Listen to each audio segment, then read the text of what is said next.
It's a cold but exciting day in the workshop. I'm sat here on the wheel of this Land Rover 90. It's a 2001 TD5. I bought it at COPART, accident damaged. It's a category S insurance write-off, and that's because it had a front end smash that bent the chassis, and that was enough for the insurance company.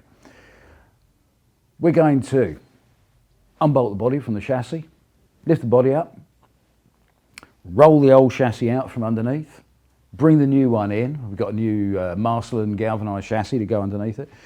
We're going to transfer all the parts from the old chassis to the new one, put the body back on it, bolt it all up, drive away. It's going to be simple, isn't it? Let's do it. Now is the moment. We're going to lift the body off. It's about a day since I last saw you. I've been spannering. I've been spannering and unplugging and all sorts. Let's just give you a very, very brief idea of what you need to do to separate the body from the chassis. We start at the engine. Obviously this car, I'd already taken the wings off and the front clip. Makes life a little bit easier. For the amount of work involved, I think it's worth doing.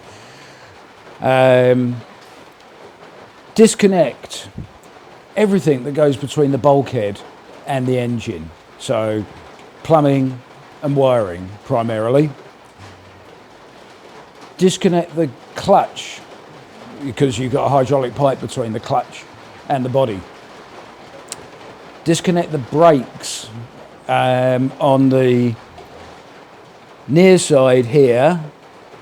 I left the pipe that goes across to the master cylinder and just snipped it. I'm going to replace the pipe anyway. So half the pipe's left on the chassis, the other half's left on the bulkhead. On the offside, I disconnected the brake balancer from the bulkhead and I disconnected its two pipes from the master cylinder. What else did I do up this end? You've got a couple of brackets that fit down here between the chassis and the body, one on each side. You've got to disconnect those. Interesting story, I'll come back to that in a minute. There are two bolts at the bottom of the A-post, one on either side, that goes through the A-post, behind the sill panel, into the chassis. Take those out.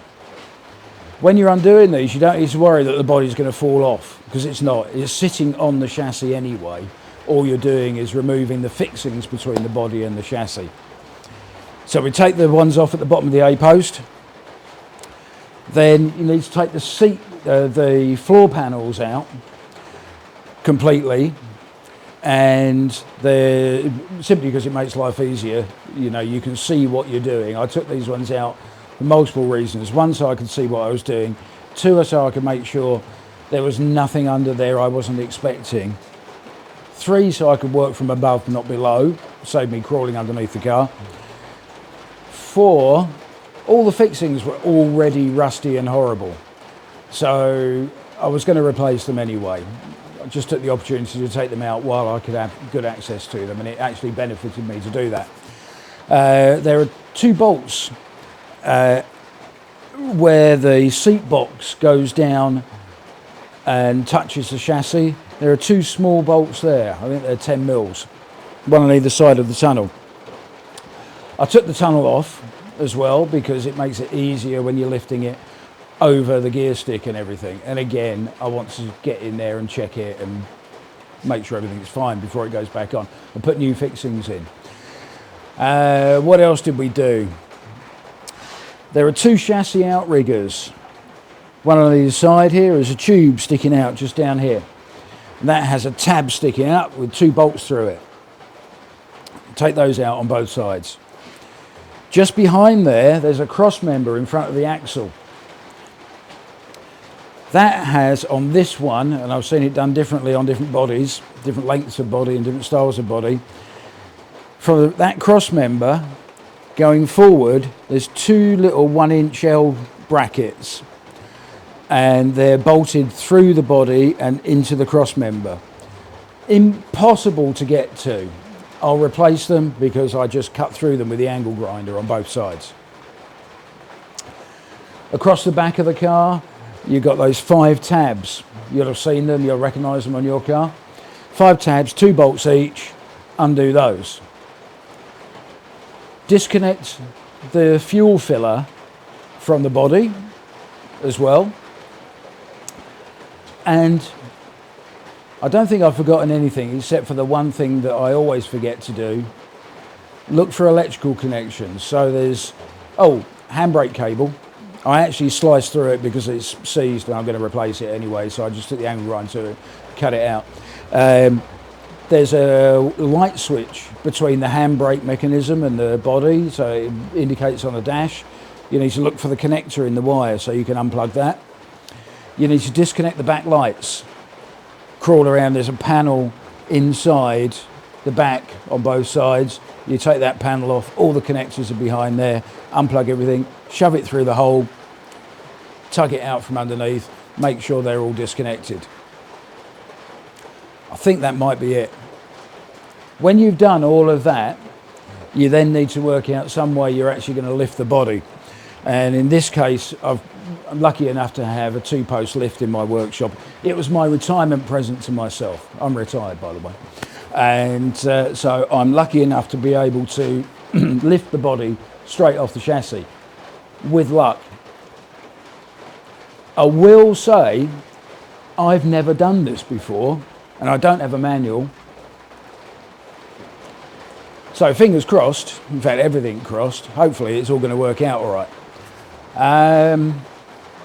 So yeah, having worked out where to lift it from, it should be a simple matter of pressing the button and lifting it and checking and lifting and checking and lifting and checking. Make sure I haven't forgotten anything. But in just a moment from now, we should have this body separated from the chassis. Let's see what happens. I said there was something I was going to tell you about the 2 brackets that go between the chassis and the bulkhead. This is one of them. I think this is this side. If you go back to episode 1 of this video where I did a walk around of the car before I started taking it apart, you'll know that the driver's door wouldn't open and that the chassis had had a knock on this near side front corner. And I surmised that the chassis being bent across like that had put pressure on the bulkhead, which had pushed the door back, which had jammed it against the B-post. Now I did manage to do a little bit of surgery and get it undone, which made life a lot easier for moving the car and stripping it and doing all those sorts of jobs. But this bracket was the key to it all. As soon as I undid this from the offside of the car, the bulkhead leaped forward. And I'm not talking like, oh, it just creaked a little bit. I mean, it leaped forward. Must have moved about 10 mil, like 3/8 of an inch. That's how bent the chassis was from what looked like a trivial bang on the front here. The good news is everything jumped back into place. The door just opens and closes. It's lovely. Now for the big moment. I'm as nervous as you are. Let's do it.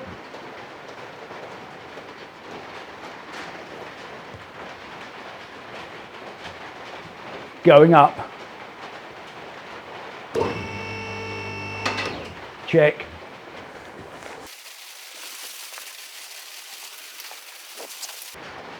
I just thought of something else which you have to disconnect. This is a TD5. It's got an engine management system. It's under the driver's seat. You have to remember to pull all the connectors on that and shove them through the hole as well. And the battery cables off the battery through the holes so they're out of the body and on the chassis. Carry on.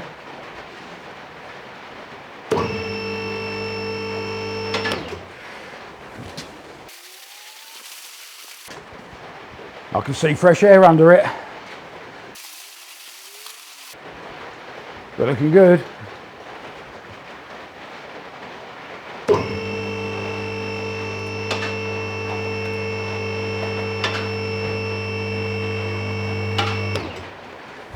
Something's lifting. What is it? Ah.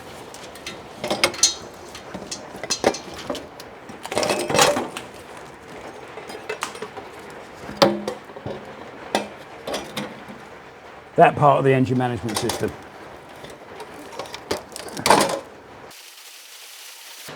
I'm just going to grab a couple of tie wraps. There's a learning for you. This part of the engine management system is attached to the body, not the chassis. So I could have got away with leaving that, but never mind. Okay, I think that's it. That's sound, that's clear.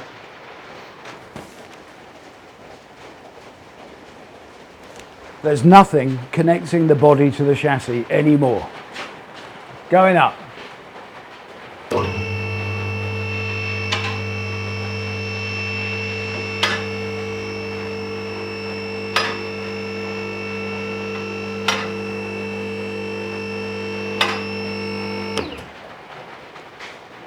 And that's how you do it.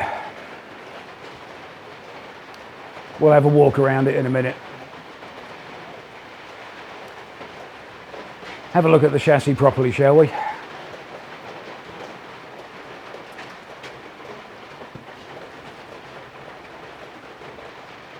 So we'll start here at the front. This is where the impact was on the chassis.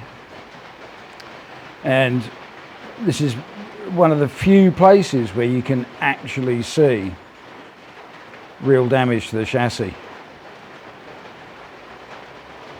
Just there. You go across the front cross member.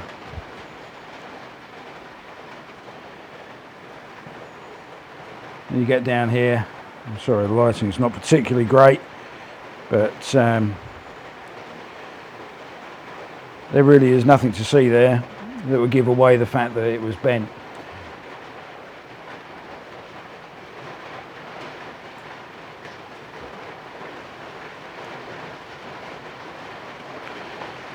Following that back, the chassis itself is in okay condition. It's been patched up before. This is one of the points where I expected to see some of the bending and so on, but there really is none. There's not kinks or anything.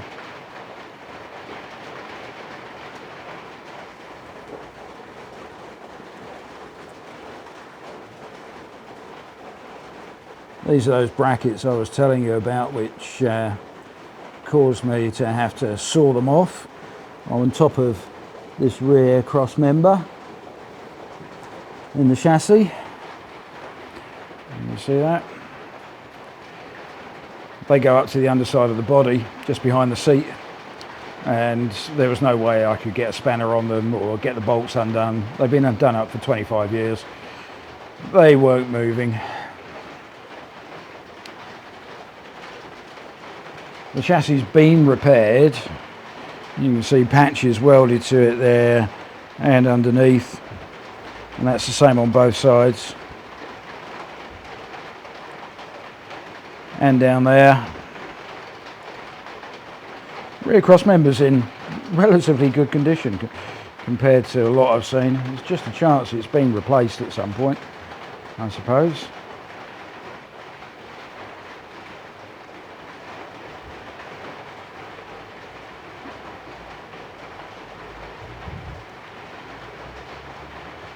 But if it wasn't bent, you'd probably have just patched it and run it for another 5 years.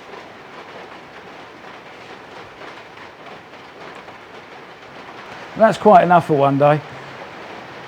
Physical effort and the emotional strain of doing a job like this when you're working on your own can be exhausting, and it has been today. I'm going to put this to bed for the night. We'll come back tomorrow where we're going to roll the chassis outside, get the pressure washer on it, blow all the rubbish off it, because we're going to salvage as much as we can usefully salvage off of this to put on the new chassis. I'm not a fan of just throwing the parts bin at it. There'll be a large number of the parts on here we'll be able to refurbish, remanufacture and put onto the new chassis. It will get new brake pipes, it will get new suspension bushes. Every component as we take it off, we'll check it before it goes onto the new chassis. But for all of that, you'll have to wait for the next episode. Thanks for watching, love ya, see you on the next one.